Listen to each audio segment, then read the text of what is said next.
De volta ao Band Mulher, a gente continua falando sobre saúde mental, né? Sobre qualidade de vida.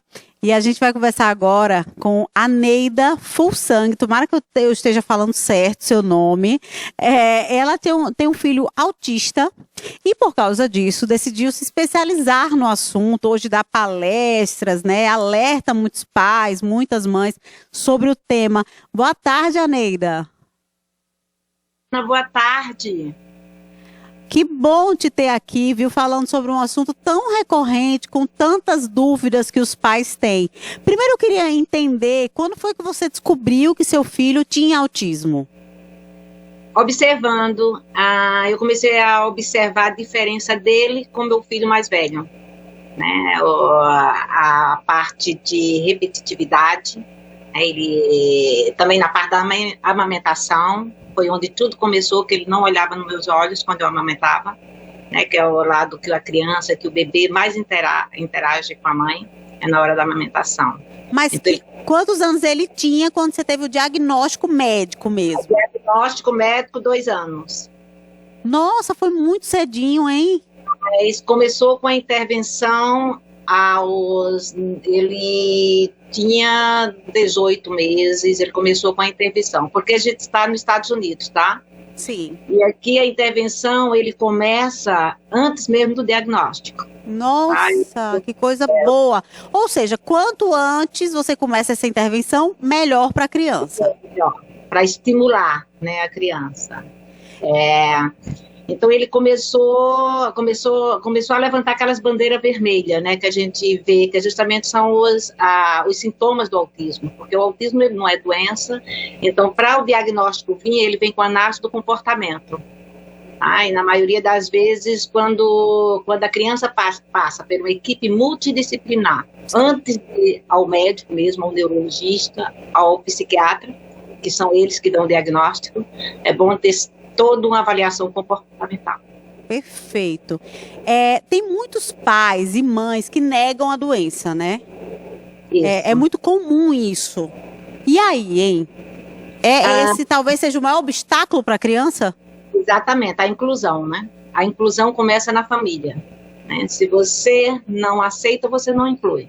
Concorda? Concordo. E é um fato que acontece naturalmente.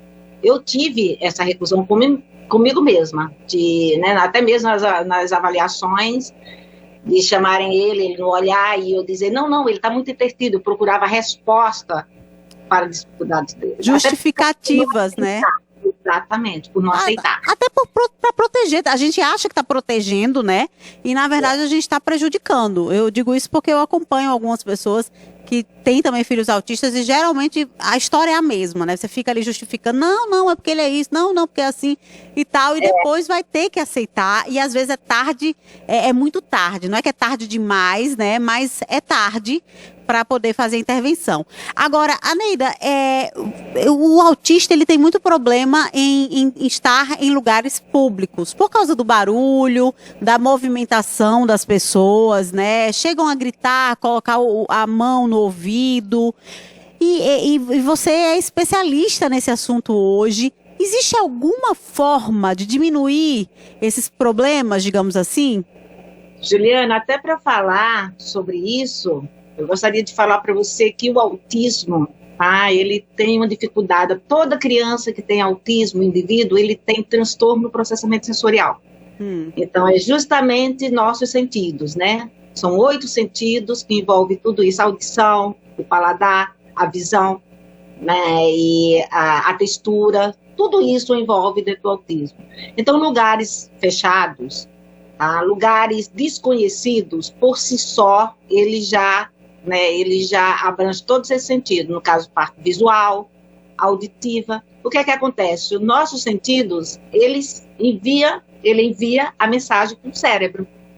Como o autismo ele tem dificuldade nesse transtorno de processar as informações, então ele escuta tudo ao mesmo tempo. Ou ele vê, ele não consegue associar, no caso, a visão e a audição junto. Entendi. Exemplo, um restaurante, tá? Ou levar a criança para o restaurante, aí você escuta a zoada do prato, pessoas falando, né, talheres e tudo aquilo, ele não consegue processar. Então, ele realmente entra em crise. Entra em desespero, né? Exatamente. Aí, tem alguma coisa que a gente possa fazer, que a mãe, o pai, o cuidador dessa criança autista possa fazer para melhorar essa situação? Sim, começa cedo, tá? Com a intervenção cedo. Tem que começar de pequenininho, né? Nunca deixar de enfrentar esses ambientes por causa das dificuldades. E sim, ensinar a criança, entendeu? A conviver com essas dificuldades. Um do ponto forte que eu utilizo com a Aina justamente são materiais, são objetos, vamos dizer assim, apropriados para a dificuldade dele. Se eu estou num restaurante fechado, ele usa geralmente um abafador. Tá? Ele começou com um abafador, que é justamente aqueles headphones que se usa para furadeira, então, que justamente pra obra, né? Bloqueia aquele barulho de fundo, né? Todo aquele barulho que incomoda. Isso é um. Outro também é o próprio headphone com música ou alguma coisa que bloqueia, ele começa a escutar, o cérebro começa a trabalhar aquilo que ele está escutando, então aquilo que vem em volta, ele não precisa processar, tá? Essa é uma boa dica para ensinar a criança a utilizar o headphone ou bloqueador. Número 2, procurar sempre ter algo para ele se ocupar. Porque se a mente está ocupada com outros estímulos, ele não tem aquela dificuldade de estar armazenando tudo aquilo que está envolvendo em volta, né, o ambiente. Então, para o Aina, por exemplo, eu saio com a Aina para restaurante, eu procuro levar headphones, alguma coisa dentro do bolso dele, que ele comece a segurar e ele comece a transportar todo aquele foco de angústia, de difificute em algo. Outra coisa, né? Exatamente. Oh. E até um boné, tá? Boné. Entendi. Porque... Que bom, que simples, um boné. Um boné para justamente bloquear a visão. Porque muitas crianças com autismo, como meu filho, têm dificuldade de processar as imagens. A gente queria falar mais sobre esse assunto, que é um assunto muito extenso, muito complexo, e muita gente me pergunta sobre isso. Já quero marcar uma live, viu, com você sobre esse assunto no meu Instagram. E aí eu queria que você divulgasse os canais para que as pessoas pudessem saber um pouco mais, soubessem aí, tirar dúvidas. Como é que faz?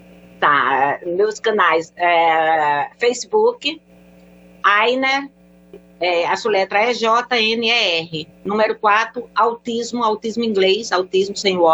Certo. O Instagram você pode utilizar também o Aina for Autismo, que é coligado ao Facebook, mas o nome da página é Aina Autismo em português. O YouTube é Aina Autismo também, no YouTube.